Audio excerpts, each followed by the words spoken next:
What do you guys think about these private listings? The private listings, I'll just give a quick cut. Yes, Private please. listing is, it wouldn't hit the internet, it wouldn't hit Zillow, Redfin, all the sites. It wouldn't be on the MLS. A very restrictive approach. Just hit the paragraph. And sometimes they let you see it. It was kind of like a coming soon thing people used to do. Or, for example, if you had a tenant in there and wasn't showing it, but the guy wants to sell, all right, we'll throw it up on private. Maybe we'll get someone. Because it's like, you don't want to lose market time. So it's a way to put something on the market without losing market time, and then you can't feel it the market. But nobody sees it. Well, if you have an agent, you see it. But my question is like, isn't it a good benefit for the seller if he has like hiding? So Like, for me, I say no. I say no too. My idea is no. To me, I say no. private listing network is a overpriced. step up over for sale by owner. Right? In my opinion. Yeah, And I'm going to yeah. put that out there. 100%. To me, it's like a step up over for sale by owner, and this is why. Because if only the company can see that listing. Any realtor can see it. Well, The realtor, they know what they're doing. right. Yes. As a realtor, you got to click on the MLS and click. Right. Some realtors don't even click So on sometimes they don't know. They don't even know their search button. Right? But number two, a lot of consumers are not using a realtor in the initial search process. Exactly. That is where this caveat Yes. is coming in. Yes. I go to open houses. Yes. Why? You guys think Javier likes to sit at an Yes. open house just to be at an open house? I go to open houses because that's where active buyers are at. But where they're finding this open houses on apps, Zillow, right? Redfin, Yeah. everything else, right? So that consumer doesn't get access to that private listing network. So to me, that's a disadvantage for the seller because maybe that buyer would have given you 30K, 40K more had they known that that Exactly. property was on the market. 100%. You're not giving the whole consumers an opportunity Exactly. to actually take a look at your property and actually but bid on sometimes it. sellers don't listen. Oh, That's- so no, I they're get- requesting it to be Listen. on the private network. No. So I'll give you an example. I have 2 sellers, they have tenants. I said, you have to get them out. Yeah, but that's a different situation. You have tenants. Yeah. We're not saying like you need to eliminate private listing. There's a need for some people in the market. Somebody has tenants. Somebody doesn't want to let nobody know that they're selling their home. Maybe for those people. But now a lot of realtors, I'm sorry, the Compass, everybody, and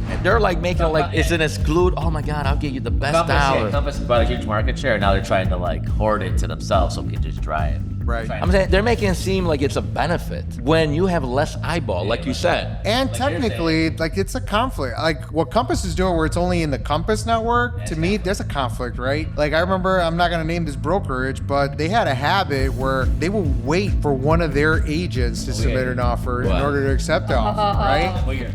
Right? Weird, right? I remember a couple of times because sometimes you got to have some brass balls in this business. And you call people out. Yeah, and it's yeah, like, yeah. you know what? I want to see my buyer's offer rejected and timestamped. And that didn't happen. agree with you. So we filed this lawsuit against that brokerage It is because what of it is. So that's the part where I do tell my average consumer, you want to make sure that you have someone who's going to represent you, who's going to look after your best interest at all times.